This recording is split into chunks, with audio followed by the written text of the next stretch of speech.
ನಿನ್ನೆ ನಾನು ಮಂಗಳೂರಿನಲ್ಲಿ ಒಂದು ಹೊಸ ಪ್ರಯೋಗಕ್ಕೆ ಹೆಜ್ಜೆ ಇಟ್ಟಿದ್ದೇನೆ. ಕರಾವಳಿ ಪ್ರದೇಶ ಮತ್ತು ಮಲೆನಾಡು ಇವೆರಡಲ್ಲೂ ಕೂಡ ಬರೀ ಜಗಳ ಆಡಿಕೊಂಡು ಸಾಯಂಕಾಲ ಆಯಿತು ಅಂತಂದ್ರೆ ಅಲ್ಲಿ ಅಂಗಡಿ ಮುಚ್ಕೊಂಡು ವ್ಯಾಪಾರನೂ ಇಲ್ಲ, ವಹಿವಾಟು ಇಲ್ಲ. ಒಂದು ಡೆಡ್ ಸಿಟಿ ಅಂತೇಳಿ ಅಸೆಂಬ್ಲಿಲಿ ಹೇಳಿದ್ದೆ. ಆಮೇಲೆ ಎಲ್ಲ ಶಾಸಕರೆಲ್ಲ ಬಂದು ಕೇಳಿದ್ರು, ಏನು ಹಿಂಗೆ ಹೇಳ್ತಾ ಇದ್ದೀರಲ್ಲ ಅಂತ. ಅದಕ್ಕೆ ನಾನು ನನ್ನ ಅನುಭವ ಹೇಳಿದೆ ಅವ್ರಿಗೆ, ನನಗೇನು ಮಾಹಿತಿ ಇದೆ ಅಂತೇಳಿ. ಪಾಪ ಎಲ್ಲ ಪಾರ್ಟಿಯವರು ಒಪ್ಕೊಂಡ್ರು.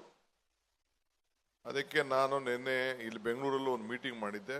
ನಿನ್ನೆ ಹೋಗಿ ಕರಾವಳಿ, ಉಡುಪಿ ಜಿಲ್ಲೆ, ಮಂಗಳೂರು ಜಿಲ್ಲೆ, ಸ್ವಲ್ಪ ಮಲೆನಾಡು ಎಲ್ಲ ಉದ್ಯಮಗಳನ್ನ ಕರೆಸಿ ಈ 360 ಕಿಲೋಮೀಟರ್ ಸಮುದ್ರ ತೀರದಲ್ಲಿರುವಂಥ ಪರಿಸರ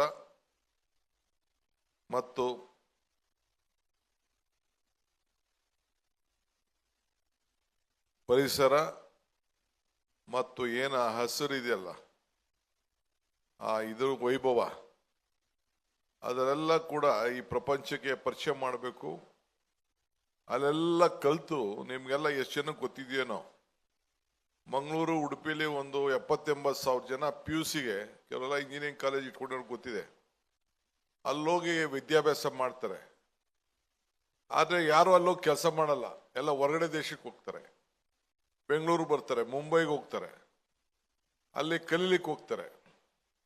ಅಲ್ಲಿರುವಂಥ ದೇವಸ್ಥಾನ, ಅಲ್ಲಿರೋ ಪರಿಸರ, ಈ ಟೂರಿಸಮ್ಮು ಇವೆಲ್ಲ ಕೂಡ ಇದೆ. ಇಡೀ ಉಡುಪಿ, ಮಂಗಳೂರು, ಕಾರವಾರಲ್ಲಿ ನೋಡಿ 3 ಕಡೆನೂ ಒಂದು 5 ಸ್ಟಾರ್ ಹೋಟ್ಲಿಲ್ಲ. ಯಾಕೆಂದ್ರೆ ಅಷ್ಟ ಒಂದು ಪೋರ್ಟು ಎಲ್ಲ ಇದ್ರು ಕೂಡ ಈ ಹಾಸನದಲ್ಲಿ ಒಂದು ಪೋರ್ಟ್ ಆಗ್ತಾ ಇದೆ, ಇದು ಏರ್ಪೋರ್ಟು. ಈ ಕಡೆ ಕಾರವಾರಲ್ಲಿ ಒಂದು ಮಾಡ್ತಾ ಇದ್ದೀವಿ, ಮಂಗಳೂರಲ್ಲಿ ಇದೆ. ಆದರೂ ಇಂಥ ಪರಿಸ್ಥಿತಿ ಇದೆ ಅಂತೇಳಿ ನಾನು ಏನಾದ್ರು ಒಂದು ರೂಪ ಕೊಡಬೇಕು ಅಂತೇಳಿ ನಾನು ಎಲ್ಲ ಬೆಳಗ್ಗೆ 11 ಗಂಟೆಯಿಂದ ರಾತ್ರಿ 8 ಗಂಟೆವರೆಗೂ ಕೂಡ ಚರ್ಚೆ ಮಾಡಿ ಉದ್ಯಮ ಒಂದು ಹೊಸ ರೂಪ ಕೊಡಬೇಕು ಅಂತೇಳಿ ಹೋಗಿ ಬಂದು, ನಾನು, ನಮ್ಮ ಟೂರಿಸಂ ಮಿನಿಸ್ಟ್ರು, ಜಿಲ್ಲಾ ಮಂತ್ರಿಗಳು, 3 ಜಿಲ್ಲಾ ಮಂತ್ರಿಗಳು, ಕೊನೆಗೆ ಸಾಯಂಕಾಲ CM ಬಂದರು. ಸೊ ಮಾಡಿ ಬಂದು ಇಲ್ಲಿಗೆ ಬಂದಿದ್ದೀನಿ. ಈಗ ನೀವೆಲ್ಲ ಒಕ್ಕಲಿಗರು, ಒಕ್ಕಲ್ತನದ ಹೆಸರೇ ನೀವು ಒಂದು ದೊಡ್ಡ ಸ್ವಾಭಿಮಾನದ ಬದುಕಿಗೆ ಒಂದು ದೊಡ್ಡ ಶಕ್ತಿ ತುಂಬಿದೆ. ಸೊ ನೀವೆಲ್ಲ ಸಮಾಜಕ್ಕೆ ಒಕ್ಕಲ್ತನವನ್ನು ಮಾಡಿ ಆರೋಗ್ಯ ಕೊಟ್ಟು ಎಲ್ಲ ಕೂಡ ಮಾಡ್ತಾ ಇದ್ದೀರಿ. ಭೂಮಿ ಮಕ್ಕಳು ಅಂತ ಕೂಡ ನಿಮಗೆ ಹೆಸರಿದೆ. ಸೊ ಇವತ್ತೆಲ್ಲ ನೀವೆಲ್ಲ ಹೊಸ ಉದ್ಯಮಿಗಳಾಗಿ ತಯಾರಾಗ್ತಾ ಇದ್ದೀರಿ. ನಮ್ಮಲ್ಲೂ ಕೂಡ ಬಹಳ ಜನ ಯಶಸ್ಸಾಗಿದ್ದಾರೆ. ಒಂದು ಕಡೆ ರಾಜಕಾರಣ ಬಿಡಿ, ರಾಜಕಾರಣ ಬಿಟ್ಟು ನಿಮ್ಮ ಬದುಕಿನಲ್ಲಿ ಬಹಳ ಜನ ಯಶಸ್ಸಾಗಿದ್ದಾರೆ. ಅಲ್ಲಿ ಫೋಟೋಗಳು, ಕೆಲವರು ಯಾರು ಸಮಾಜ ಸೇವೆ ಮಾಡಿದ್ದಾರೆ, ಉದ್ಯಮದಲ್ಲಿ ಯಾರು ಬೆಳೆದಿದ್ದಾರೆ, ಇವನ್ನೆಲ್ಲ ಕೂಡ ಇವತ್ತು ಚಿತ್ರ ಬಿಡಿಸುವಂಥ ಕೆಲಸ ಕೂಡ ಇವತ್ತು ಈ ತಂಡ ಎಲ್ಲ ಸೇರಿ ಇವತ್ತು ಮಾಡಿದೆ. ನಮ್ಮ ಸೋದರಿ ಭಾರತಿಯವರು ಒಂದು 20 ಫೋನ್ ಮಾಡಿರಬೇಕು, ಎಷ್ಟೊತ್ತು ಬರ್ತಾರೆ ಅಂತೇಳಿ. ನಾನು ಆಯಿತು, ಯಾಕೆಂದ್ರೆ ಲಾಸ್ಟ್ ಟೈಮ್ ಏನಾಯಿತು ಅಂದರೆ ಬಂದು ಹಿಂಗೆ ಭಾಷಣ ಮಾಡಿ ಹೋಗಿದ್ದೆ. ನಾನು ಬರ್ತೀನಿ, ಮತ್ತೆ ನಿಮ್ಮೆಲ್ಲ ನೋಡ್ತೀನಿ ಅಂತ ಹೇಳಿದ್ದೆ. ನೋಡೋಕ್ಕಾಗಿರಲಿಲ್ಲ ನಾನು. ಸೊ ಇವತ್ತು ಟೈಮ್ ನೋಡಿದೆ, ನನಗೆ ಕುಣಗಲ್ಗೆ ಹೋಗ್ಬೇಕು, ಇನ್ನೂ ಟೈಮ್ ಇತ್ತು. ಕುಣಗಲ್ ಒಂದು ಕಾರ್ಯಕ್ರಮ ಇದೆ. ಆಯಿತು, ಯಾರ್ಯಾರು ಏನೇನು ಮಾಡಿದ್ದಾರೆ ಅಂತೇಳಿ ಎಲ್ಲ ಫುಲ್ ಒಂದು ರೌಂಡ್ ಹೋಗಿ ಎಲ್ಲ ನೋಡಿ ಭಾಳ ಸಂತೋಷ ಆಯಿತು. ಭಾಳ ಶ್ರಮ ಪಡ್ತಾ ಇದ್ದೀರಿ. ಎಲ್ಲಿ ಶ್ರಮ ಇದೆಯೋ ಅಲ್ಲಿ ಫಲ ಇದೆ. ನಾನೊಂದು ಮಾತು ನಿಮ್ಗೆ ಹೇಳ್ತಾ ಇರ್ತೀನಿ ಆಗಾಗ, ದೇವ್ರು ವರನೂ ಕೊಡೋದಿಲ್ಲ, ಶಾಪನೂ ಕೊಡೋದಿಲ್ಲ, ಅವಕಾಶ ಮಾತ್ರ ಕೊಡ್ತಾನೆ. ಕೊಟ್ಟಂಥ ಅವಕಾಶದಲ್ಲಿ ತಾವು ಸರಿಯಾದ ರೀತಿ ಶ್ರಮ ಪಟ್ಟು ಕೆಲಸ ಮಾಡಬೇಕು ಅಂತೇಳಿ 3 ದಿನದಲ್ಲಿ ಬಿಜಾಪುರ್ಗೆ ಹೋಗಿದ್ದೆ. ಬಿಜಾಪುರ ಅಂದರೆ ನಿಂಬೆಹಣ್ಣು ಬೆಳೆಯುವಂಥ ಜಾಗ, ಅತಿ ಹೆಚ್ಚು ಬೆಳೀತಾರೆ. ಅಲ್ಲೊಂದು ಮಾತು ಹೇಳಿ ಬಂದಿದ್ದೀನಿ, ನಿಂಬೆಗಿಂ ಗುಳಿ ಇಲ್ಲ, ದುಂಬಿಗಿಂ ಕರಿ ಇಲ್ಲ, ಶಂಭುಕಿನ್ನ ಅಧಿಕ ದೇವನಿಲ್ಲ. ಅಂದರೆ ನಿಂಬೆಹಣ್ಣು ಇದೆಯಲ್ಲ, ಈ ನಿಂಬೆಹಣ್ಣು ಎಲ್ಲ ಹುಳಿಗಳಕ್ಕಿಂತ ಶ್ರೇಷ್ಠವಾದಂಥ ಹುಳಿ ಅಂತೆ. ಮಾವಿನ ಹುಳಿ, ಹುಣಸೆಹಣ್ಣು ಹುಳಿ, ದ್ರಾಕ್ಷಿ ಹುಳಿ ಎಲ್ಲ. ಸೊ ಅದು ಊಟಕ್ಕೂ ಉಪಯೋಗಿಸ್ಬೋದು, ಉಪ್ಪಿನಕಾಯಿಗೂ ಉಪಯೋಗಿಸ್ಬೋದು, ದೃಷ್ಟಿ ತೆಗಿಯೋಕ್ಕೂ ಉಪಯೋಗಿಸ್ಬೋದು, ಪೂಜೆಗೂ ಉಪಯೋಗಿಸ್ಬೋದು, ಯಾವುದಕ್ಕೆ ಬೇಕಾದ್ರೂ ಉಪಯೋಗಿಸ್ಬೋದಂತೆ. ದುಂಬಿಗಿಮ್ ಕರಿ ಇಲ್ಲ ಕಪ್ಪಿದೆಯಲ್ಲ, ಈ ಮೈಕಲ್ ಕೂದಿದೆ, ಬಟ್ಟೆಲಿದೆ, ಕೂದಲಲ್ಲಿದೆ, ಎಲ್ಲದೂ ಕಪ್ಪಿದೆಯಲ್ಲ, ಇದು ಗ್ಲಾಸ್ ಹೊಡೆದಂಗೆ ಹೊಡಿತಾ ಇರ್ತದಂತೆ ಹಳ್ಳಿಲಿ ದುಂಬಿ. ಅದಾದ್ಮೇಲೆ ಶಿವ ಅಂದ್ರೆ ಶಂಭು ಅಂದ್ರೆ ಶಿವ. ಎಲ್ಲಾ ದೇವರು ಕೂಡ ನಮ್ಮ ಹಿಂದೂ ಧರ್ಮದಲ್ಲಿ ಶಿವ ದೊಡ್ಡವನಂತೆ, ಪರಮೇಶ್ವರ ಅಂತ ಕರೀತಾರೆ. ಶಿವನಿಗೆ ಶಂಭು ಅಂತ ಇನ್ನೊಂದು ಹೆಸರು. 106 ಹೆಸರು ಕರೀತಾರೆ ಶಿವಂಗೆ. ಗಣಪತಿಗೆ 106 ಹೆಸರುಗಳು ಕರೀದಿಲ್ವೇ? ದೇವತೆಗೆ 106 ಹೆಸರು ಕರೀದಿಲ್ವೇ? ಹಂಗೆ ಶಿವನಿಗೆ ಶಂಭು ಅಂತ ಕರೀತಾರೆ. ಅದಾದ್ಮೇಲೆ ಏನ್ ಹೇಳ್ತಾರೆ ಅಂದ್ರೆ, ನಿಂಬೆಗಿಮ್ ಉಳಿಲ್ಲ, ದುಂಬಿಗಿಮ್ ಕರಿಯಿಲ್ಲ, ಶಂಭುಕಿನ ಅಧಿಕ ದೇವನಿಲ್ಲ, ನಂಬಿಕೆಗಿನ ದೊಡ್ಡ ಗುಣ ಇಲ್ಲ ಅಂತ ಹೇಳ್ತಾರೆ. ನಾನು ಯಾಕೆ ಈ ಮಾತು ನಿಮ್ಗೆ ಹೇಳ್ತಾ ಇದ್ದೀನಿ ಅಂದ್ರೆ, ಯಾರ್ಯಾರು ಉದ್ಯಮಿಗಳು ಇದ್ದೀರಿ, ಯಾರ್ಯಾರು ಕೆಲಸ ಮಾಡ್ತಾ ಇದ್ದೀರಿ, ನಿಮ್ಮ ಬಿಸ್ನೆಸ್ ಅಲ್ಲಿ ಟ್ರಸ್ಟ್ ಉಳಿಸ್ಕೋಬೇಕು. ನೀವು ನಂಬಿಕೆ ಉಳಿಸ್ಕೋಬೇಕು. ನೀವು ನಂಬಿಕೆ ಉಳಿಸ್ಕೊಂಡಾಗ ನಿಮ್ಗೆ ಕ್ಲೈಂಟ್ಗಳು ಬರ್ತಾರೆ. ಶಾಲೆ ಮಾಡ್ತಾ ಇದ್ದೀರೋ, ಬಿಲ್ಡಿಂಗ್ ಕಟ್ತಾ ಇದ್ದೀರೋ, ಸಣ್ಣ ಬಿಸ್ನೆಸ್ ಮಾಡ್ತಾ ಇದ್ದೀರೋ, ಎಲೆಕ್ಟ್ರಿಕ್ ಕೆಲಸ ಮಾಡ್ತಾ ಇದ್ದೀರೋ, ಕಾರ್ಪುಡಿ ಕೆಲಸ ಮಾಡ್ತಾ ಇದ್ದೀರೋ, ಕಾಫಿ ಕೊಡ್ತಾ ಇದ್ದೀರೋ, ಏನ್ ಮಾಡ್ತಾ ಇದ್ದೀರೋ, ನಿಮ್ ವೃತ್ತಿ ಬೆಳೆಸ್ಕೊಳ್ತಾ ಇದೀರಿ. ಸೊ ನಿಮ್ಮ ಮೇಲೆ ಕ್ಲೈಂಟ್ಗೊಂದು ನಂಬಿಕೆ ಕ್ರಿಯೇಟ್ ಆಗಬೇಕು. ಈಗ ಬ್ರ್ಯಾಂಡಿಂಗ್ ಅಂತ ಹೊರಡ್ತಾರಪ್ಪ, ಯಾವುದೋ ಒಂದು ಬ್ರ್ಯಾಂಡಿಂಗ್, ಯಾವುದೇ ಒಂದು ಬ್ರ್ಯಾಂಡಿಂಗ್ ಅಂದ್ರೆ, ಈಗ ಮೈಸೂರು ಸಿಲ್ಕು, ಈಗ ನಾನು ಸುಮಾರು ಕೇಳಿದೆ, ಆ ಹೆಣ್ಮಕ್ಳು ಕೇಳಿದೆ, ನಾವೇ ತತ್ತೀವಿ, ನಾವೇ ಮಾಡ್ತೀವಿ, 13,000ಕ್ಕೆ ಮಾರ್ತೀವಿ. ಅದೇ ರೇಷ್ಮೆ ಇವರು ಮೈಸೂರು ಸಿಲ್ಕ್ ಅವರು 25,000ಕ್ಕೆ ಮಾರ್ತಾರೆ ಅವರು ರೇಷ್ಮೆನ. ಅವ್ರದ್ದು ಮಾತ್ರ 13,000, ನಿಮ್ದು ಮಾತ್ರ 25,000. ಯಾಕೆ ಅಂದ್ರೆ ಅದೊಂದು ಬ್ರ್ಯಾಂಡಿಂಗ್. KSICದು ಒಂದು ಬ್ರ್ಯಾಂಡಿಂಗು. ಈಗ ತುಪ್ಪ, ಪಾಪ ಅವ್ರು ಯಾರೋ ನನಗೆ ತುಪ್ಪ ನಾವೇ ಹಳ್ಳಿಯಿಂದ ತಂದು ಮಾಡ್ತಾ ಇದೀವಿ ಅಂತಂದು ನಂಗೆ ತುಪ್ಪನೂ ತಿರ್ಸಿದ್ರು, ಬೇರೆ ಎಲ್ಲ ಏನೋ ಕೊಟ್ರು ನನಗೆ. ಆಮೇಲೆ ಇದನ್ನ ಕೊಟ್ರು, ಜ್ಯೂಸ್ ಎಲ್ಲ ಕೊಟ್ರು, ಚೆನ್ನಾಗೇ ಇತ್ತು. ಏನು ಯಾವ ಇಂಟರ್ನ್ಯಾಷನಲ್ ಬ್ರ್ಯಾಂಡ್ಗೆ ಏನು ಕಡಿಮೆ ಏನು ಇರಲಿಲ್ಲ ಅದು. But that was A branding. ಆ ನಮ್ಮ ಇದು ನಂದಿನಿ ಬ್ರ್ಯಾಂಡ್ ಇದೆಯಲ್ಲ, ಅದೆಲ್ಲ ಸ್ವಲ್ಪ ಟೇಕ್ ಓವರ್ ಮಾಡಿಬಿಟ್ಟಿದೆ. ಸೊ ಹಂಗೆ ನೀವು ಪ್ರತಿಯೊಂದು ಇದರಲ್ಲೂ ಕೂಡ ನಂಬಿಕೆ ಉಳಿಸ್ಕೊಳ್ಬೇಕು. ಆಮೇಲೆ ಇನ್ನೊಂದು ನಾನು ನಿಮ್ಗೊಂದು ಸಣ್ಣ ಅಡ್ವೈಸ್ ಏನು ನಾನು ನಿಮ್ಗೆ ಕೊಡ್ತೀನಿ ಅಂತಂದ್ರೆ, ಈ ಸಾಲ ಪಾಲ ಕೊಡಕ್ಕೆ ಹೋಗ್ಬೇಡಿ, ಬಹಳ ಹುಷಾರಾಗಿರಿ. ಸಾಲ ಕೊಟ್ರೆ ಮುಗೀತು, ಸಾಲ ಕೊಟ್ರೆ ಕ್ಲೋಸ್ ಅಷ್ಟೇ. ಬಹಳ ನಿಮ್ಗೆ ಅದಕ್ಕೆ ಏನೇನು ಬೇಕೋ ದಾಖಲೆಗಳೆಲ್ಲ ಕರೆಕ್ಟಾಗಿ ಮಾಡ್ಕೊಳ್ಳಿ. ನಾನು ಎಷ್ಟು ಕೇಸ್ ನೋಡಿದ್ದೀನಿ ನಂಬಿಕೆ ಮೇಲೆ, ಎಲ್ಲ ಸಾಲಗಳು ಕೊಟ್ಬಿಡೋದು, ಏನೋ ಟರ್ನ್ ಓವರ್ ಆಗಲಿ ಅಂತ. ಎಷ್ಟೋ ಪೆಟ್ರೋಲ್ ಬ್ಯಾಂಕ್ ಅವ್ರು ನೋಡಿದ್ದೀನಿ ನಾನು. ಎಲ್ಲ ಬಂದು ಏನೋ 1 ತಿಂಗಳು 2 ತಿಂಗಳು ಫಸ್ಟ್ ಕ್ಲಾಸ್ ಬಿಲ್ ಕೊಡ್ತಾರೆ. 3ನೇ ತಿಂಗಳು ಹಣ ಇದು ಯಾವುದೋ ಸ್ವಲ್ಪ ಬ್ಯಾಂಕಲ್ಲಿ ಲೇಟ್ ಆಗೋಯ್ತು ಅಂತ ಅಂದ್ಬಿಟ್ಟು ಒಂದು 3 ದಿನ 4 ದಿನ 5 ದಿನ 6 ದಿನ 8 ದಿನ ಹಾಕೋಬಿಡ್ತಾನೆ. ಕೊನೆಗೆ ಅವನು ದುಡ್ಡೇ ಕೊಡೋದಿಲ್ಲ. ಅವನು ಅದು ಕೊಡ್ಲಿ ಅಂತ ಇನ್ನಷ್ಟು ಸಾಲ ಕೊಡೋದು ಅವನಿಗೆ. ನಾನು ನಿಮ್ಗೆ ನನ್ನ ಅನುಭವ ಹೇಳ್ತಾ ಇದ್ದೀನಿ. ಆಮೇಲೆ ನೀವೆಲ್ಲ ನಿಮ್ಮ ನೆರಳೇ ನೀವು ನಂಬಾರ್ದು, ಇದು ನಿಮ್ಮ ತಲೆಯಲ್ಲಿರಲಿ. This is my experience. You can't trust your own shadow. ಅಂದ್ರೆ ನಂಬಿಕೆ ಇರ್ಬೇಕು ನಿಮ್ಗೆ.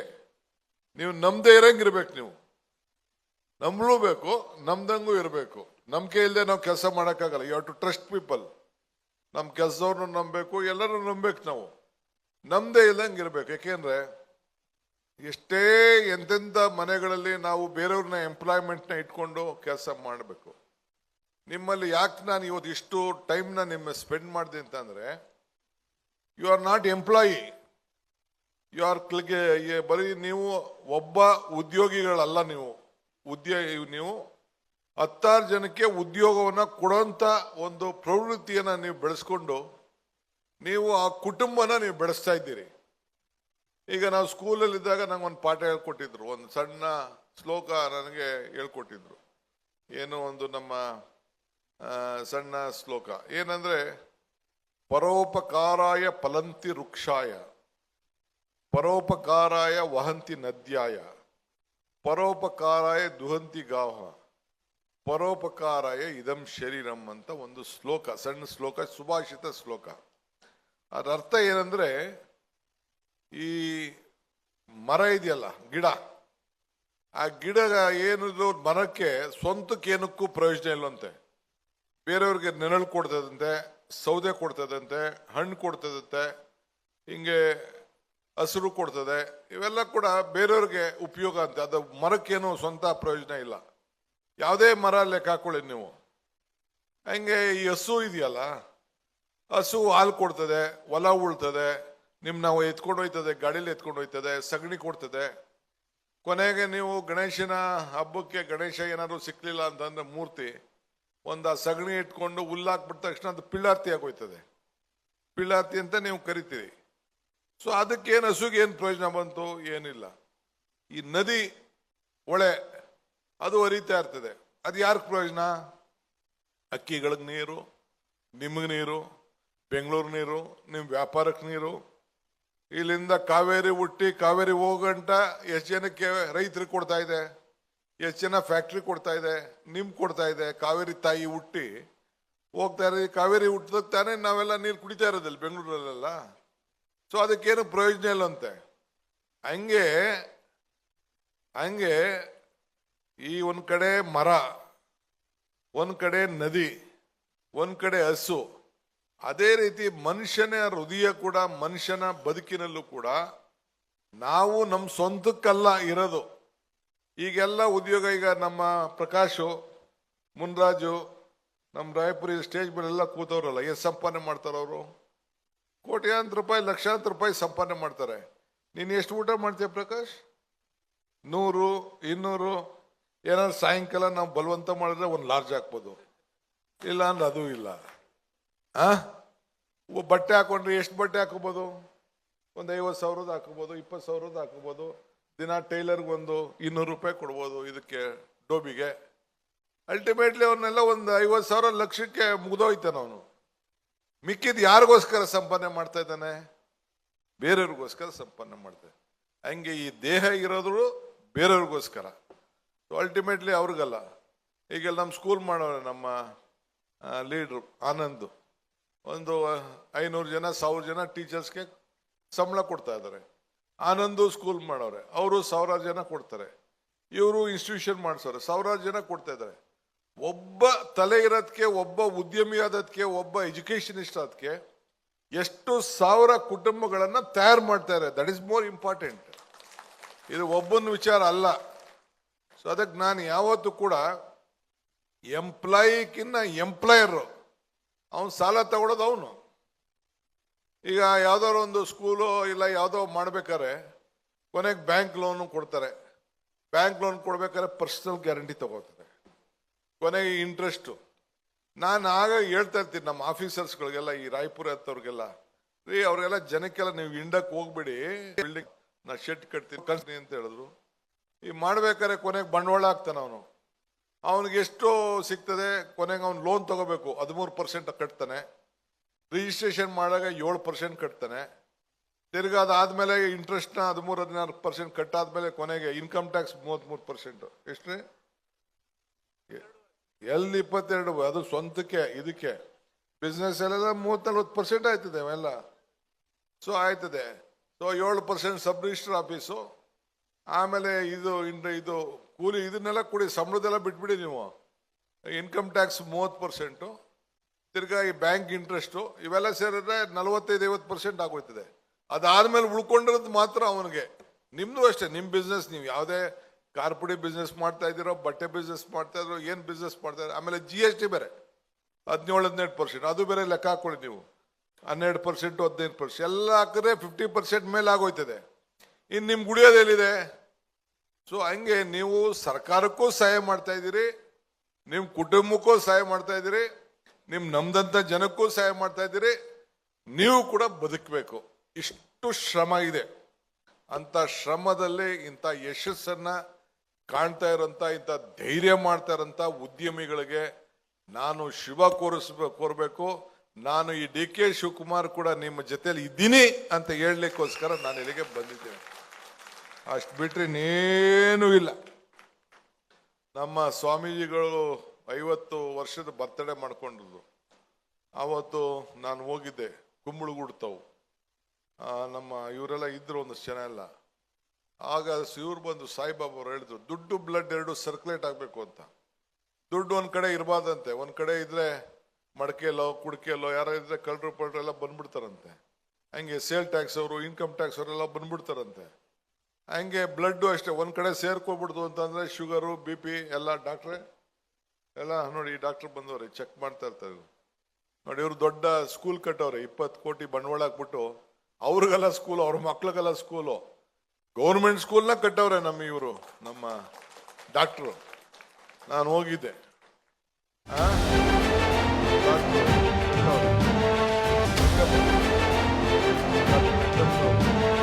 ಅವರೆಲ್ಲ ಸಂಪಾದನೆ ಮಾಡಿದ್ರೆ ಅವ್ರ ಮಕ್ಕಳೇನು ಓದಲ್ವಲ್ಲ ಸ್ಕೂಲಲ್ಲಿ, ಅಲ್ಟಿಮೇಟ್ಲಿ ಸೊಸೈಟಿಗೆ ಕೊಡ್ತಾ ಇದ್ದಾರೆ. ಸೊ ಹಂಗೆ ದುಡ್ಡು ಬ್ಲಡ್ ಎರಡು ಸರ್ಕ್ಯುಲೇಟ್ ಆಗ್ತಾ ಇರ್ಬೇಕಂತೆ, ಆಗ ಮಾತ್ರ ಸಮಾಜ ಇರ್ತದಂತೆ. ಹಂಗೆ ಸಾಯಿಬಾಬಾ ಅವರು ನಮ್ಮ ಮಠ ಸ್ವಾಮಿಗಳಿಗೆಲ್ಲ ಸ್ಟೇಜ್ ಮೇಲೆ ಇರೋರ್ಗೆ ಹೇಳಿದ್ರು, ಬರೀ ದುಡ್ಡನ್ನೆಲ್ಲ ಎತ್ಕೊಂಡು ನೀವು ಒಳಗಡೆ ಹಾಕೊಳಕ್ ಹೋಗ್ಬೇಡಿ, ನೀವು ಜನಕ್ಕೆ ಸಹಾಯ ಮಾಡೋಂಥ ಕೆಲಸ ನೀವು ಮಾಡಿ, ಇನ್ಸ್ಟಿಟ್ಯೂಷನ್ಸು ಮತ್ತೊಂದೆಲ್ಲ ಕಟ್ಟಿ ಉದ್ಯಮಗಳನ್ನ ಮಾಡಿ ಎಲ್ಲರಿಗೂ ಸಹಾಯ ಮಾಡಬೇಕು ಅಂತೇಳಿ ಅವರು ಸಾಯಿಬಾಬಾರವರು ಹೇಳಿದ್ರು. ನನಗೆ ಇವತ್ತು ನನಗೆ 94 ಅಂತ ಕಾಣ್ತದೆ, 95ರಲ್ಲಿ ಬರ್ತಡೇಗೆ ಬಂದಂಥ ಸಂದರ್ಭದಲ್ಲಿ ಇದೆ. ಹಂಗೆ ನಿಮ್ಮ ಹಿರಿಯರೆಲ್ಲ ನೇಗ್ಲಿಡ್ಕೊಂಡು ಬದುಕ್ತಾ ಇದ್ರು. ಈಗ ಟ್ಯಾಕ್ಟ್ರಿಗೆ ಬಂದಿದ್ದೀವಿ, ಈಗ ಆರ್ಟಿಫಿಷಿಯಲ್ ಇಂಟೆಲಿಜೆನ್ಸ್ ಬಂದ್ಬಿಟ್ಟಿದೆ, ಹೊಸ ಜನ್ರೇಷನು, ಬಹಳ ಶ್ರಮ ಇದೆ, ಅಷ್ಟು ಸುಲಭ ಅಲ್ಲ. ಸೊ ಅದಕ್ಕೆ ನಾನು ಎಲ್ಲ ನಮ್ಮ ಉದ್ಯಮಿಗಳಿಗೆ ಹೇಳೋದು, ಯಾರಿಗೇ ಆಗಲಿ ನೀವು ಯಾವುದೇ ವೃತ್ತಿ ನೀವು ತೆಗೆದುಕೊಂಡಿರಿ, ಚಿಕ್ಕ ವ್ಯಾಪಾರ ಮಾಡಿ ದೊಡ್ಡ ವ್ಯಾಪಾರ ಮಾಡಿ, ಬಹಳಷ್ಟು ಪಬ್ಲಿಕ್ಕಲ್ಲಿ ಒಂದು ಇಮೇಜನ್ನು ನೀವು ಕ್ರಿಯೇಟ್ ಮಾಡ್ಕೋಬೇಕು, ಭಾಳ ಲೆಕ್ಕಾಚಾರದಲ್ಲಿ ಹುಷಾರಾಗಿರಬೇಕು, ನಿಮ್ಮ ಅಕೌಂಟ್ಸಲ್ಲಿ ಸರಿಯಾಗಿರ್ಬೇಕು. ನೋಡಿ ದೊಡ್ಡ ದೊಡ್ಡ ಇಂಡಸ್ಟ್ರಿಯಲಿಸ್ಟು ಈ ದೇಶದಲ್ಲಿ 14 ಲಕ್ಷ ಜನ ಬಿಲಿನಿಯರ್ಸ್ ಈ ದೇಶ ಬಿಟ್ಬಿಟ್ಟು ಆಸ್ಟ್ರೇಲಿಯಾ, ದುಬೈ, ಬೇರೆ ಬೇರೆ ದೇಶಕ್ಕೆ ಹೊರಟೋಗಿದ್ದಾರೆ.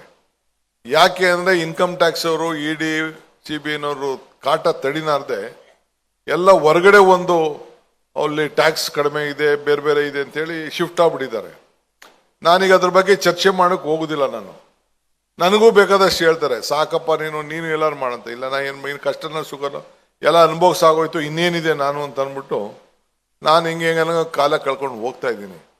ಸೊ ಹಂಗೆ ದೊಡ್ಡ ದೊಡ್ಡ ಇಂಡಸ್ಟ್ರಿಯಲಿಸ್ಟು ಬೇರೆ ಯೋಚನೆ ಮಾಡ್ತಾ ಇದ್ದಾರೆ. ಸೊ ಯಾಕೆ ಅಂದರೆ ನಮ್ಮಲ್ಲಿ ಭಾಳ, ನೀವು ಯಾರು ಹಣ್ಣು ಕೆಂಪಗಿದ್ರೆ ಮಾತ್ರ ಕಲ್ಲು ಹೊಡಿತಾರೆ.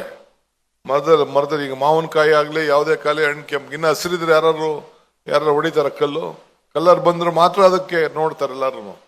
ಹಂಗೆ ಈ ಸಂದರ್ಭದಲ್ಲಿ ಯಾರು ಬಲಿಷ್ಠವಾಗಿ ಸ್ಟ್ರಾಂಗ್ ಆಯ್ತೀರಿ, ನಿಮಗೆ ವೈರಿಗಳು ಜಾಸ್ತಿ ಇರ್ತಾರೆ. ನಾನು ಆಗಾಗ ಒಂದ್ಸತಿ ಹೇಳ್ತಾ ಇರ್ತೀನಿ, more strong more enemies, less strong less enemies, no strong no enemies, more work more mistakes, less work less mistakes, no work no mistake. ಕೆಲಸ ಮಾಡಿದವರು ಅವ್ನಿಗೇನು ಮಿಸ್ಟೇಕೇ ಮಾಡಲ್ಲ. ಅವನು ಕೆಲವರು ಹೇಳ್ತಾರೆ ಬಹಳ ಒಳ್ಳೆಯವನು ಸ್ವಾಮಿ ಅಂತ ಹೇಳ್ತಾನೆ, ಅವ್ನು ನಡೆದು ತಾನೇ ಇಡ್ಬೋದು, ನಡೆಯೋದಿಲ್ಲ. ನೀವು ನಡೆದಾಗ ಹಂಗೆ ನೀವು ಜಾಸ್ತಿ ಸ್ಟ್ರಾಂಗ್ ಆದ ತಕ್ಷಣ ಕೊನೆಗೆ ಅಸೂಯೆ ಬೇರೆ. ನೀವು ಬೆಳೀತಾ ಇದ್ದೀರಿ ಅಂದ ತಕ್ಷಣ ಕೊನೆಗೆ ನಿಮ್ಮೇಲೆ ಬೇರೆ ಯಾರೂ ಇಲ್ಲ. ನಾಗರತ್ನಮ್ಮ ನನಗೆ ಒಂದಿನ ಪಾಠ ಹೇಳಿದ್ರು. ನಾಗರತ್ನಮ್ಮ ಅಂತ ಸ್ಪೀಕರ್ ಇದ್ರು, ನಾನು ಬಂಗಾರಪ್ಪನವ್ರ ಸಂಪುಟದಲ್ಲಿ ಮಂತ್ರಿ ಇದ್ದೆ. ನನ್ನ ಪಕ್ಕ ಚೇಂಬರ್ ಹಿಂಗೆ ಯಾವುದೋ ವಿಚಾರಕ್ಕೆ ಜಗಳ ಮಾಡ್ತಾ ಇದ್ದವ್ರ ಹತ್ರ, ಮಗ ಇಲ್ಲಿ ಬಾಯಲ್ಲಿ ಕೂತ್ಕೊಯ್ಲಿ ಅಂತ ಕುಂಡಿಸ್ಕೊಂಡು ನನಗೆ ಪಾಠ ಹೇಳಿದ್ರು. ನನಗೆ ಜೈಲ್ ಮಂತ್ರಿ ಇದ್ದೆ. ಜೈಲ್ ಮಂತ್ರಿ ಇರ್ಬೇಕಾದ್ರೆ ನನಗೆ ಹೇಳಿದ್ರು, ನೋಡು ಮಗ, ನನ್ನ ತಮ್ಮ, ನೀನು ಜೈಲ್ಗೆ ಹೋಗ್ಬಿಟ್ಟು ಬಾ, ನೀ ಜೈಲಲ್ಲಿ ನೀನು ಒಂದು ಎಲ್ಲರೂ ಯಾಕೆ ಜೈಲ್ಗೆ ಹೋಗೋವ್ರೆ ಅಂತ ತಿಳ್ಕೊಂಡು ನನಗೆ ಬಂದು ಹೇಳ್ಬೇಕು ಅಂತ. ಆಯ್ತಪ್ಪ ಅಂತ ಅಂದ್ಬಿಟ್ಟು ನಾನು ಹೋದೆ. ಕೇಳ್ರಮ್ಮ ಇಲ್ಲಿ ಯಾಕೆ ಎಲ್ಲರೂ ಜೈಲ್ಗೆ ಹೋಗವ್ರೆ ಅಂತ ತಿಳ್ಕೊಂಡು ಬಾ ಅಂತ ಅವ್ರು ನನಗೆ ಹೇಳಿದ್ರು. ನಾನು ಯಾಕೆ ಅಂತ ಆಯ್ತು ಅಂದ್ಬಿಟ್ಟು ಕೊನೆಗೆ ಏನೋ ಹೇಳ್ತಾ ಇದ್ದಾರಲ್ಲ ಅಂದ್ಬಿಟ್ಟು ಕೊನೆಗೆ ಜೈಲ್ ಮಂತ್ರಿ ಒಂದಿನ ಎಲ್ಲ ಜೈಲ್ಗೂ ವಿಸಿಟ್ ಮಾಡ್ಕೊಂಡು ಬಂದೆ. ಆಮೇಲೆ ಬರ್ಬೇಕಾದ್ರೆ ನಾನು ಲೆಕ್ಕ ಹಾಕಿ ಎಲ್ಲರನ್ನೂ ಕೇಳ್ತಾ ಇದ್ದೆ, ನೀ ಎಂತಕ್ಕೆ ಬಂದೋ ಅಂತ ಹೇಳ್ತಾ ಇದ್ದೆ. ಅಲ್ಲಿರೋರೆಲ್ಲ ಒಬ್ಬ ಕಳ್ತನ ಮಾಡೋನೆ, ಒಬ್ಬ ಹೆಣ್ಣಿನ ಜಗಳ ಆಡೋನೆ, ಇನ್ನೊಬ್ಬ ಆಸ್ತಿಗೆ ಜಗಳ ಆಗವನೆ. ಯಾರು ಆಸ್ತಿಗೆ ಜಗಳ ಮಾಡವ್ರೆ? ಇಲ್ಲ ಎದುರುಗಡೆ ಮನೆಯವನು, ಇಲ್ಲ ಪಕ್ಕದ ಮನೆಯವನು, ಇಲ್ಲ ಈ ಕಡೆ ಮನೆಯವನು, ಇಲ್ಲ ಈ ಕಡೆ ಮನೆಯವನು. ಅವನು ದಯಾದಿ, ಇಲ್ಲ ಚಿಕ್ಕಪ್ಪನ ಮಗ, ಇಲ್ಲ ದೊಡ್ಡಪ್ಪನ ಮಗ, ಇಲ್ಲ ಅಣ್ತಮ್ಮ. ಮೂರನೇ ಮನೆಗೆ ಅವನು ಯಾರು ಜಗಳ ಮಾಡಲ್ಲ, ಮೂರನೇ ಮನೆಯವ್ರು ಯಾರು ಜಗಳ ಮಾಡಿಲ್ಲ, ಇವ್ರು ಎದುರುಗಡೆ ಮನೆಯವ್ರೆ. ಸೊ ಹಂಗೆ ನಿಮ್ಗೆ ಯಾರು ತೊಂದರೆ ಕೊಟ್ರೆ ಯಾರಪ್ಪ ಕೊಡ್ತಾರೆ ಅಂದ್ರೆ ನಿಮ್ಮ ಅಕ್ಕಪಕ್ಕ ಇರೋರೇ ತೊಂದರೆ ಕೊಡೋದು. ಆ ಬೇರೆ ಯಾರು ಕೊಡೋದಿಲ್ಲ ನಿಮ್ಗೆ. ಅದು ನಿಮ್ಮ ತಲೆಯಲ್ಲಿ ಇರಬೇಕು. You should be very cautious. So ಹಂಗೆ ನಿಮ್ಮ ಬದುಕಿನಲ್ಲಿ ನೀವು ಏನಾದ್ರು ತೊಂದರೆ ಆಯ್ತು ಅಂತಂದ್ರೆ ಬೇರೆ ಯಾರು ತೊಂದರೆ ಕೊಡೋದಿಲ್ಲ. ನೀವು ಯಾರಿಗೆ ಸಹಾಯ ಮಾಡಿರ್ತೀರಿ 10 ಮಾಡಿರಿ, 11 ಮಾಡಲಿಲ್ಲ ಅಂದ್ರೆ ತಗೋ. ಆಮೇಲೆ ನಿಮ್ದೆಲ್ಲ ಸೀಕ್ರೆಟ್ ಗೊತ್ತಿರ್ತದಲ್ಲ, ಅವನೇ ಬಿಡಿತಾನೆ. ಹಿಂಗೆಲ್ಲ ಆಯ್ತು. ನಾನು ಒಂದಿನ SM ಕೃಷ್ಣ ಅವ್ರಿಗೆ ಸನ್ಮಾನ ಮಾಡಕ್ ಹೋಗಿದ್ದೆ. ಅವತ್ತು ಕರೆದಿದ್ರು, ಈ ಮದ್ದೂರವರೆಲ್ಲ ಕರೆದು ಸನ್ಮಾನ ಮಾಡಿಸ್ತಾ ಇದ್ರು. ಸನ್ಮಾನ ಮಾಡ್ತಾ ಇರ್ಬೇಕಾದ್ರೆ ನನ್ನೂ ಕರೆದಿದ್ರು, ಹೋಗ್ಬೇಕಾದ್ರೆ ನಾನು ರಾಣಿ ಸತೀಶ್ ಇಬ್ರು ಇದ್ದು. ಅವ್ರು ಕರೆದ್ರು, ಮದ್ದೂರವರೆಲ್ಲ ಸನ್ಮಾನ ಮಾಡ್ತಾರೆ, ನೀನು ಕೊನೆಗೆ 4 ವರ್ಷ ಇದ್ದಾಗ. ಸೊ ಆಗ ನಾನು ಹಿಂಗೆ ಭಾಷಣ ಮಾಡ್ಬೇಕಾದ್ರೆ ಒಂದು ಸಣ್ಣ ಕತೆ ಹೇಳಿದೆ. ಈ ಅಕ್ಬರ್ಗೂ ಬೀರ್ಬಲ್ಗೂ ಒಂದು ಸಂಭಾಷಣೆ ನಡೀತದಂತೆ. ಅಕ್ಬರು ಬೀರ್ಬಲ್ಗೆ ಒಂದು ಸಂಭಾಷಣೆ ಸಂದರ್ಭದಲ್ಲಿ ಅವನಿಗೆ ಕೇಳ್ತಾರೆ, ಏನು ಕೇಳ್ತಾರೆ ಅಂತಂದ್ರೆ ಈ ಕೈದು ವಿಚಾರದಲ್ಲಿ ಏನು ಹೇಳ್ತಾರೆ, ಅಂಗೈಲಿ ಯಾಕೆ ಕೂದ್ಲಿಲ್ಲ ಅಂತ ಈ ಬೀರ್ಬಲ್ಲು ಅಕ್ಬರು ಬೀರ್ಬಲ್ಗೆ ಇದು ಎಲ್ಲರಿಗೂ ಕೇಳ್ತಾರೆ. ಸೊ ಅವನು ಎಲ್ಲರಿಗೂ ಏನ್ ಹೇಳ್ತಾರೆ, ಮಂತ್ರಿಯವ್ರಿಗೆ ಎಲ್ಲರಿಗೂ ಏನ್ ಬರೀ DK ಶಿವಕುಮಾರ್ SM ಕೃಷ್ಣನ್ಗೆ ಜಗಳ ಮಾಡೋರು, ಏನ್ ಎಲ್ಲದಕ್ಕೂ DK ಶಿವಕುಮಾರ್ನ ಕರೀತಾರಲ್ಲ ಅಂತೇಳಿ ಕೆಲವೆಲ್ಲ ಮಂತ್ರಿಗಳೆಲ್ಲ ಆಗದೆ ಹೋದವರೆಲ್ಲ ಕೇಳ್ತಿದ್ರು. ಅವರು ಏನೇನೋ ಉತ್ತರ ಹೇಳಿ ಹೆಂಗೋ ತಳ್ತಾ ಇದ್ರು. ಸೊ ಅದಕ್ಕೆ ನಾನು ಅವ್ರಿಗೆ ಕೇಳಿದೆ, ನೋಡಿ ಸ್ವಾಮಿ, ಒಂದು ಅಕ್ಬರ್ದು ಬೀರ್ಬಲ್ದು ಒಂದು ಸಂಭಾಷಣೆ ಇದೆ. ಅಕ್ಬರು ಎಲ್ಲ ಮಂತ್ರಿಗಳಿಗೆ ಕೇಳ್ತಾನೆ, ನೋಡಪ್ಪ ನಾನೊಂದು ಪ್ರಶ್ನೆ ಕೇಳ್ತೀನಿ, ನೀವೆಲ್ಲ ಉತ್ತರ ಕೊಡ್ಬೇಕು ಅಂತ. ಆಯ್ತು ಸ್ವಾಮಿ ಅಂತ ಎಲ್ಲ ಮಂತ್ರಿಗಳೆಲ್ಲ ಕೂತಿರ್ತಾರೆ. ಹೇಳ್ರಯ್ಯ ಅಂತಾರೆ. ಏನು ಕೇಳಿದ ತಕ್ಷಣ, ನೋಡಿ ಒಂದು ಪ್ರಶ್ನೆ ಹೇಳ್ತೀನಿ, ಉತ್ತರ ಕೊಡಿ. ಅಂಗೈಲಿ ಯಾಕೆ ಕೂದ್ಲಿಲ್ಲ ಅಂತ ಕೇಳ್ತಾನೆ. ಯಾರು? ಅಕ್ಬರು ಎಲ್ಲ ಮಂತ್ರಿಗಳಿಗೆ. ಒಬ್ಬ ಹೇಳ್ತಾನೆ, ಏನೇನೋ ಉತ್ತರ ಹೇಳ್ತಾನೆ, ಅದಕ್ಕೆ ಕೇಳುದಿಲ್ಲ. ಬೀರ್ಬಲ್ಗೆ ಕೇಳ್ತಾನೆ, ನೀನ್ ಹೇಳಿಯ ಅಂತ. ಸ್ವಾಮಿ, ನೀವು ಮಹಾದಾನಿಗಳು, ನೀವು ದಾನ ಕೊಟ್ಟು ಈ ಕೈಯಲ್ಲೆಲ್ಲ ಕೂದಲು ಉದುರೋಗ್ಬಿಟ್ಟಿದೆ ಅಂತ ಹೇಳ್ತಾನೆ. ಸರಿ, ನಾನು ಮಹಾದಾನಿ ಕಡೆ, ನಾನು ನೀವೆಲ್ಲ ಈಸ್ಕೊಂಡು ಹೋಯ್ತ ಮಾಡ್ಕೊಂಡಲ್ಲ, ನನ್ನ ಕೈಯಲ್ಲಿ ಹೋಗಿದೆ, ನಿಮ್ ಕೈಯಲ್ಲಿ ಯಾಕೆ? ನಾವು ಈಸ್ಕೊಂಡು ನಮ್ಮ ಕೈ ಉದುರೋಯ್ತು ಅಂತ. ಸರಿ, ನಾನ್ ದಾನ ಕೊಟ್ಟೆ, ಕೈಯಲ್ಲಿ ಕೂದಲೆಲ್ಲ ಉದುರೋಯ್ತು. ನೀನ್ ದಾನ ಈಸ್ಕೊಂಡೆ, ನಿನ್ ಕೈಯಲ್ಲಿ ಉದುರೋಯ್ತು. ಸಭಿಕರ ಕೈಯಲ್ಲಿ ಯಾಕೆ ಕೂದಲಿಲ್ಲ?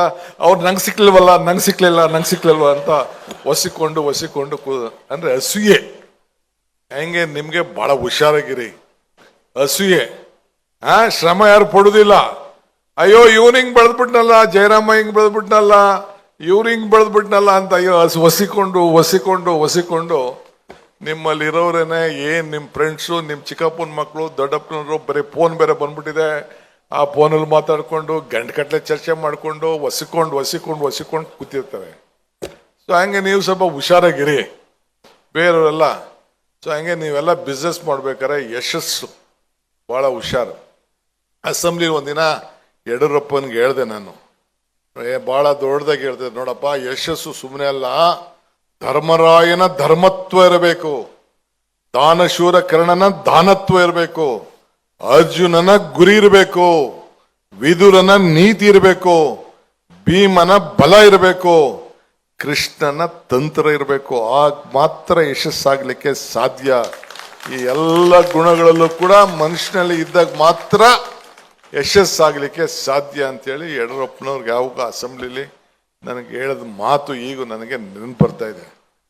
ಸೊ ಹಂಗೆ ನಮಗೂ ಈಗ ಸರ್ಕಾರದಲ್ಲಿ ನಾವು ನಮ್ಗೆ ಎಂತೆಂಥ ಏಟು, ನನ್ನ ಬಂಡೆ ಅಂತಾರೆ. ನಾನು ಅದಕ್ಕೆ ಹೇಳ್ತೀನಿ, ನೋಡಯ್ಯ, ಬಂಡೆ ಅಂದ್ರೆ ಏನು? ಬಂಡೆ ಸುಮ್ನೆ ಬಂದ್ಬಿಟ್ಟದ? ಬಂಡೆ ಪ್ರಕೃತಿ, ಕಡದರೆ ಆಕೃತಿ, ಪೂಜಿಸಿದ್ರೆ ಸಂಸ್ಕೃತಿ. ಹಂಗೆ ಬಂಡೆ ಸುಮ್ಮನೆ ಈಗ ಅಲ್ಲೇನೋ ಮಾರ್ತಾ ಇದ್ರಪ್ಪ, ಕಲ್ಲು ಏಟು ಹೊಡಿತಾ ಇರ್ಬೇಕಲ್ಲ. ಈ ಚಿನ್ನನ ಕಾಯಿಸಿ ಅದ್ಯಾರೋ ಪಾಪ ಜ್ಯುವೆಲರಿ ಅಂಗಡಿ ಇಟ್ಟಿದೆ ಹೆಣ್ಮಗಳು, ಏನ್ರಲ್ಲಿ ಮಾಡೋದು, ಚಿನ್ನದಲ್ಲಿ ಮಾಡೋದು, ಬೆಳ್ಳಿಯಲ್ಲಿ ಮಾಡೋದು, ಕಬ್ಬಿಣದಲ್ಲಿ ಮಾಡೋದು, ಏನ್ರಲ್ಲೋ. ಸೊ ಅದನ್ನೆಲ್ಲ ಕಾಯಿಸ್ಬೇಕಲ್ಲ. ಆ ಕಾಯಿಸ್ಬೇಕಾದ್ರೆ ಜ್ಯುವೆಲರಿಗೆ ಎಷ್ಟು ಏಟು ಬಿತ್ತು, ಎಂತ ಶಾಖ ಬಿತ್ತು. ಸೊ ಹಂಗೆ ಈ ಕಬ್ಬಿಣದಲ್ಲೇ ಮಾಡಿರ್ಬೋದಪ್ಪ. ಆ ಕಬ್ಬಿಣ ಏನು ಆಯ್ತದೆ? ಕತ್ರಿನೂ ಮಾಡ್ಬೋದು, ಸೂಜಿನೂ ಮಾಡ್ಬೋದು. ಕತ್ರಿಲಿ 2 ಭಾಗನೂ ಮಾಡ್ಬೋದು, ಸೂಜಿನೂ ಒಲಿನೂಬೋದು. ಹಂಗೆ ನಿಮ್ಮ ಲೈಫಲ್ಲೂ ಕೂಡ you can divide people are you can unite people. So ಹಂಗೆ ಇವೆಲ್ಲ ಕೂಡ ಪ್ರತಿಯೊಂದು ವಸ್ತುರಲ್ಲೂ ಎಲ್ಲರೂ ಉಪಯೋಗ ಬರ್ತದೆ. ಆಮೇಲೆ ಯಾರನ್ನೂ ನೀವು ಇವನ್ ಕೈಲಿ ಏನೂ ಆಗುದಿಲ್ಲ, ಬರೀ ಅವನು ಮಾತ್ರ ಇದು, ಬರೀ ಪ್ರಕಾಶ್ ಮಾತ್ರ ಇದು, ಇವ್ರು ಮಾತ್ರ ಇದು ಅಂತ ನೀವು ಯಾರನ್ನೂ you don't underestimate anyone. Everybody ಎಲ್ಲರೂ ಕೂಡ ಇದೆ. ಈಗ ನಾನು ಸಗಣಿ ಹೇಳಿದೆ, ಸಗಣಿ ಬಿಸಾಕಿದ ತಕ್ಷಣ ಆಯ್ತು ಅದು ಒಣಗೋಯ್ತದೆ, ಇದನ್ನ ಬೆಣ್ಣೆ ಮಾಡ್ಕೋಬಹುದು, ಗೊಬ್ಬರ ಆಯ್ತದೆ, ಏನಾರು ಆಗೋಯ್ತದೆ. ಸೊ ಯು ಕಾಂಟ್ ಬಿಲ್ಡ್ ಮಾಡ. ಹುಲ್ಲು ಕಡ್ಡಿನೂ ಏನೂ ಇಲ್ಲ. DVG ಅವರು ಅದಕ್ಕೆ ಏನ್ ಹೇಳ್ತಾರೆ ಅಂದ್ರೆ,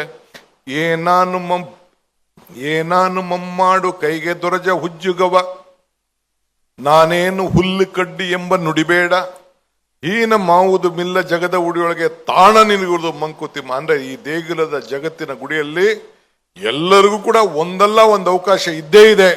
ನಿಮ್ಮ ಡ್ಯೂಟಿಯನ್ನ ನಿಮ್ಮ ಆತ್ಮವಿಶ್ವಾಸದಿಂದ ನೀವು ದುಡಿರಿ. ನಾನು ಹುಲ್ಲು ಅನ್ಕೋಬೇಡ, ನಾನು ಗೊಬ್ಬರ ಅನ್ಕೊಡಕ್ ಬೇಡ, ನಾನು ಇಂಥ ಒಂದು ಸಣ್ಣ ಮಗ ದೊಡ್ಡವ್ರ ಮಗ. ಎಷ್ಟು ಸಣ್ಣ ಸಣ್ಣ ಫ್ಯಾಮಿಲಿ ಇವರೆಲ್ಲ ಇವತ್ತು ಎಷ್ಟೆಷ್ಟು ದೊಡ್ಡ ಬೆಳೆದಿದ್ದಾರೆ. ನನ್ನ ಮಕ್ಕಳು, ನಮ್ಮಪ್ಪ ಏನು ದೊಡ್ಡ ರಾಜಕಾರಣಿ ಏನಿಲ್ಲ, ನಮ್ಮಪ್ಪ ಚೀಫ್ ಮಿನಿಸ್ಟರ್ ಇಲ್ಲ, ನಮ್ಮಪ್ಪ ಪ್ರೈಮ್ ಮಿನಿಸ್ಟರ್ ಇಲ್ಲ. ಒಂದು ಆರ್ಡಿನರಿ ನಮ್ಮಪ್ಪ ತಾಲೂಕ್ ಬೋರ್ಡು, ನಮ್ಮ ತಾತ ತಾಲೂಕ್ ಬೋರ್ಡ್ ಮೆಂಬರು ಅಷ್ಟೇ. ನಮ್ಮ ಊರಲ್ಲಿ ಪಂಚಾಯತಿ ಚೇರ್ಮನ್. ನಾವು ಏನೋ ಶ್ರಮ ಪಟ್ಟದಕ್ಕೆ ಇಲ್ಲಿ ಗಂಟ ಬಂದು 8 ಸತಿ ಬಂದು ಆ ಬೆಂಗಳೂರಲ್ಲಿ ಇವ್ರ ಮುಂದೆ ಎಲ್ಲ ರಾಜಕಾರಣ ಮಾಡಿಕೊಂಡು ಇವ್ರಿಗೆಲ್ಲ ಹೊಡೆದು ಏಟು ತಿಂದು ಮಾಡಿ ತಂದು ಇಲ್ಲಿ ಗಂಟ ಬಂದು ಕೂತಿದ್ದೀನಿ. ಮುಂದಕ್ಕೆ ಏನು ಮಾಡ್ತಾರೆ ನಮ್ಮ ಪಾರ್ಟಿಯವರು, ನನಗೆ ಆತ್ಮವಿಶ್ವಾಸ ಇದೆ. ನೀವು ತಲೆ ಕೆಡಿಸ್ಕೊಳಕ್ಕೆ ಹೋಗಬೇಡಿ. ನಿಮ್ಮ ಬದುಕಿನಲ್ಲಿ ನನ್ನ ಮೇಲೆ ನಾನು ಶ್ರಮಪಟ್ಟು, ನನ್ನ ಜೈಲು ಕಳಿಸಿದಾಗ, ನನಗೆ ಜೈಲಿಂದ ಈಚೆ ಬಂದಾಗ, ನಾ ಜೈಲು ಮಾಡಿದಾಗ ಸುಮ್ಮನೆ ರಾಜಕಾರಣದಿಂದ ಜೈಲು ಕಳಿಸಿದ್ರು. ಎಷ್ಟೋ ಜನ ನನಗೋಸ್ಕರ ನೀವೆಲ್ಲ ಪ್ರಾಣ ಕೊಟ್ಟಿದ್ದೀರಿ, ತ್ಯಾಗ ಮಾಡಿದ್ದೀರಿ, ಹತ್ತಿದ್ದೀರಿ, ಪ್ರಾರ್ಥನೆ ಮಾಡಿದ್ದೀರಿ, ಅರ್ಕೆ ಮಾಡ್ಕೊಂಡಿದ್ದೀರಿ, ಈಗೂ ಅರ್ಕೆ ಮಾಡ್ಕೋತಾ ಇದ್ದೀರಿ. ನನಗೆ ಅರಿವಿದೆ, ನನಗಿಲ್ಲ ಅನ್ನೋದಿಲ್ಲ. Cutting across party, cutting across community ಎಲ್ಲರೂ ಕೂಡ ನನಗೊಂದು ಒಳ್ಳೇದಾಗ್ಲಿ ಅಂತೇಳಿ ಬಯಸಿ, ಇನ್ನೇನು ಇಲ್ಲ.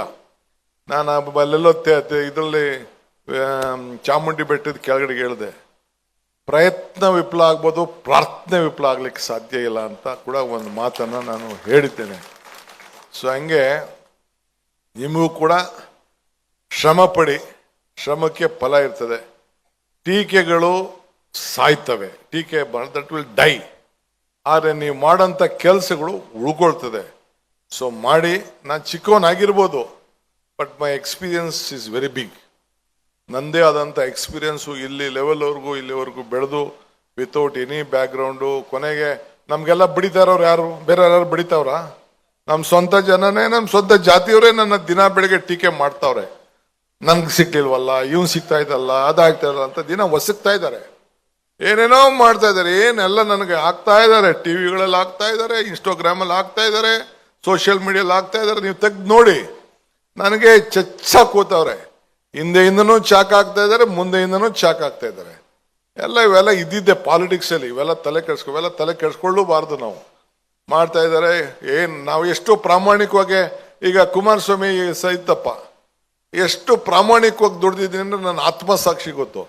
ಕುಮಾರಣ್ಣನೇ ಹೇಳ್ಬಿಟ್ರು, ನನ್ನ ಹಿಂದಕ್ಕಿಂತಾನೆ ಬೆಂಚೂರಿ ಇಟ್ಬಿಡ್ತಿದ್ದ ಅಂತ ಹೇಳ್ಬಿಟ್ರು. ಇಲ್ಲಿ ನೋ ಪ್ರಾಬ್ಲಮ್. ಬಟ್ ನನಗೆ ಯಾರಿಗೊತ್ತು ಸರ್ಟಿಫಿಕೇಟ್ ಬೇಡ, ನನ್ನ ಕಾನ್ಶಿಯಸ್ ಪರ್ಮಿಟ್ ಮಾಡಿದ್ರೆ ಸಾಕು ನನಗೆ. ನಾನು ನಿಮಗೂ ಹೇಳ್ತಾ ಇದ್ದೀನಿ ಕೂಡ, ನೀವು ಯಾರ ಬಗ್ಗೆನೂ ಯೋಚನೆ ಮಾಡ್ಕೊ. ನಿಮ್ಮ ಆತ್ಮವಿಶ್ವಾಸ, ನಿಮ್ಮ ಸ್ವಂತ ಸ್ವಾಭಿಮಾನದ ಬದುಕಿನಲ್ಲಿ ನಿಮ್ಮ ಕಾನ್ಶಿಯಸ್ ಪರ್ಮಿಟ್ ಮಾಡಿದ್ರೆ ಸಾಕು. ಆಗ ಭಗವಂತ ನಿಮ್ಗೆ ಒಳ್ಳೇದು ಮಾಡ್ತಾನೆ. ಸೊ ಆ ರೀತಿ ನನ್ನ ಡ್ಯೂಟಿನೂ ನಾನು ಮಾಡ್ಕೊಂಡು ಹೋಗ್ತಾ ಇರ್ತೀನಿ. ನೀವು ಮಾಡ್ಕೊಂಡೋಗಿ ಇವತ್ತು ಬಂದು ನಿಮ್ಮನ್ನೆಲ್ಲ ಭೇಟಿ ಮಾಡಿ ಇವತ್ತು ಬೇಕಾದಷ್ಟು ವಿಚಾರನ ಹಂಚ್ಕೊಂಡಿದ್ದೀನಿ ನಾನು. ನೀವು ಉತ್ಪಾದನಾ ಕ್ಷೇತ್ರದಲ್ಲಿರ್ಬೋದು, ಸೇವಾ ಕ್ಷೇತ್ರದಲ್ಲಿರ್ಬೋದು, ಆಹಾರ ಕ್ಷೇತ್ರ, ಉದ್ಯಮ, ಹೋಟ್ಲು ಉದ್ಯಮ, ಹೀಗೆ ಹಲವಾರು ಕ್ಷೇತ್ರದಲ್ಲಿ ನೀವೆಲ್ಲ ಸೇರಿ ಕೆಲಸ ಮಾಡ್ತಾ ಇದ್ದೀರಿ. ನಿಮಗೆ ಯಶಸ್ಸಾಗಲಿ. ಸೊ ಏನೇ ಸಮಸ್ಯೆ ಇದ್ರೂ ಕೂಡ ನನ್ನ ಕೈಯಲ್ಲಿ ಖಂಡಿತ ವಾಟ್ ಎವರ್ ಮೇ ಬಿ, ನಿಮ್ದೊಬ್ಬ ಬ್ರದರ್ ಇದ್ದಾನೆ, ಒಬ್ಬ ತಮ್ಮ ಇದ್ದಾನೆ, ಒಬ್ಬ ಸ್ನೇಹಿತ ಇದ್ದಾನೆ ಅನ್ನೋ ಒಂದು ಭಾವನೆ ಇರಲಿ. ಕೊನೆಗೆ ನಿಮ್ಮ ಪ್ರೀತಿ ವಿಶ್ವಾಸ ಯಾವಾಗಲೂ ಇರಲಿ. ಏಕೆಂದರೆ ಹುಟ್ಟವೆಲ್ಲ ಬಸವ ಹಾಕಲ್ಲ, ಅದವ ಬಸವ. ಊರಲ್ಲಿ ಎಷ್ಟೋ ಬಸವಗಳೆಲ್ಲ ಹುಟ್ಟುತ್ತವೆ, ಎಲ್ಲ ಇದ್ದ ಓರಿಗಳು ಹುಟ್ಟುತ್ತವೆ, ಬಸವ ಅದವ. ಹಂಗೆ ಎಲ್ಲರೂ ಲೀಡರ್ಗಳಾಗಲ್ಲ, ಎಲ್ಲರೂ ಶ್ರಮ ಪಡೋಕ್ಕಾಗಲ್ಲ. ಎಲ್ಲರೂ ನೋಡ, ಹೆಣ್ಮಗಳು ನಿಮ್ಮ ಪಕ್ಕದಲ್ಲಿದೆ, ನಮ್ಮ ರಾಮಚಂದ್ರ ಗೌಡ, ಎಲ್ಲರ ಕೈಲೂ ವಾಯ್ಸ್ ಇದೆಯಾ? ಎಲ್ಲರಿಗೂ ಕಂಠ ಇದೆಯಾ? ಎಲ್ಲರೂ ಆಗಕ್ಕಾಗ್ತದ? Success story is very much important. Success story ಇರ್ಬೇಕಾದ್ರೆ ಬೇಕಾದಷ್ಟು ಶ್ರಮ ಇರ್ತದೆ, ಟೀಕೆ ಇರ್ತದೆ, ಫಲ ಇರ್ತದೆ. ಏನು ಯಾರರ್ಥ ಏಟ್ ತಿನ್ಬೇಕು ಅವರು, ಬಹಳ ಶ್ರಮ. ಅಂಥದ್ರಲ್ಲಿ ನೀವೆಲ್ಲ ಸೇರಿ ಉದ್ಯಮಿಗಳೆಲ್ಲ ತಾವೆಲ್ಲ ಮಾಡ್ತಾ ಇದ್ರಿ. ನೀವೆಲ್ಲ ಈ ದೇಶಕ್ಕೆ ಒಂದು ದೊಡ್ಡ ಆಸ್ತಿ. ಆಸ್ತಿ ಹೆಂಗೆ ಅಂದ್ರೆ ನೀವು ಒಬ್ರಿಗೆ ಬದುಕ್ತಾ ಇಲ್ಲ, ಸಮಾಜನ ಬದುಕಿಸ್ತಾ ಇದ್ದೀರಿ, ನಿಮ್ಮ ಕುಟುಂಬಕ್ಕೆ ಬದುಕ್ತಾ ಇದ್ದೀರಿ. ನಮ್ಮ ಕುಟುಂಬದಲ್ಲಿ, ನಮ್ಮ ಸಮಾಜದಲ್ಲಿ ಒಂದು ಒಳ್ಳೆ ಹೆಸರನ್ನ ಪಡ್ಕೊಂಡಿದ್ದೀರಿ. ನಿಮ್ಮೆಲ್ಲರೂ ಕೂಡ I wish you all the best. 26 ಇರ್ಬೋದು, 36 ಇರ್ಬೋದು, ಎಲ್ಲ ಕೂಡ ಇನ್ನ 100 ಜನಕ್ಕೆ ಉದ್ಯೋಗವನ್ನು ಕೊಟ್ಟು ನಿಮ್ಮ ಹೆಸರು ಕೂಡ ಇರಲಿ. ಬಟ್ ಟ್ರಸ್ಟ್ ಇದೆಯಲ್ಲ, ಆ ನಂಬಿಕೆ ಇದೆಯಲ್ಲ, ಆ ನಂಬಿಕೆನ ಸಮಾಜದಲ್ಲಿ ನೀವು ಕಳ್ಕೊಳ್ಳೋಕೆ ಹೋಗ್ಬೇಡಿ. ಇಷ್ಟು ಮಾತ್ರ ನಿಮ್ಮೊಬ್ಬ ಸ್ನೇಹಿತನಾಗಿ, ತಮ್ಮನಾಗಿ, ಅಣ್ಣನಾಗಿ 2 ಕಿವಿ ಮಾತನ್ನ ಹೇಳ್ತೀನಿ.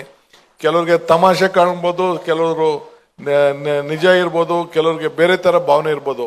ನನಗೆ ಗೊತ್ತಿದ್ದನ್ನ ನನ್ನ ಅನುಭವನ ನಿಮ್ಮ ಹತ್ರ ಹಂಚ್ಕೊಂಡಿದ್ದೀನಿ. ನಿಮ್ಮ ಮಾಧ್ಯಮದವ್ರು ಏನೇನು ಬರೀತಾರೋ ನನಗೆ ಗೊತ್ತಿಲ್ಲ. ಈಗ ಯಾವ್ದಾರು ಒಂದು ಮಾಡಿ ಕಟ್ಟು ಪೇಸ್ಟ್ ಹಾಕ್ಬಿಡ್ತಾರೆ, ಒಳ್ಳೇದೆಲ್ಲ ಹೇಳಿದೆಲ್ಲ ಬಿಟ್ಬಿಡ್ತಾರೆ, ಅರ್ಧ ಈ ಕಡೆದು ಬಿಟ್ಬಿಡ್ತಾರೆ, ಈ ಕಡೆ ಬಿಟ್ಬಿಡ್ತಾರೆ. ಇವನೇನ ಬೈತಾ ಇದ್ದ ಇವನಿಗೆ ಅನ್ಬಿಟ್ಟು ಅಷ್ಟು ಮಾತ್ರ ಹೇಳ್ಬಿಡ್ತಾನೆ. ಕೆಲವರು ಟಿವಿಗಳಲ್ಲಿ ನೋಡ್ಬೇಕು, ಅವ್ರು ಯಾರೋ ಪಾಪ ಏನು ಅಶೋಕ ಅಂದಿರಲ್ಲ, ಇಲ್ಲ ಕುಮಾರಸ್ವಾಮಿ ಹಿಂಗೆ ಅಂದ ಅಂದ್ಬಿಟ್ಟು ಅವರೇ ಸೇರಿಸ್ಕೊಂಡಷ್ಟು ಹೇಳಿ ಇಟ್ಬಿಡ್ತಾರೆ ನನ್ನ ಮೈ. ಸೊ ಹಂಗೆಲ್ಲ ಇದೆ.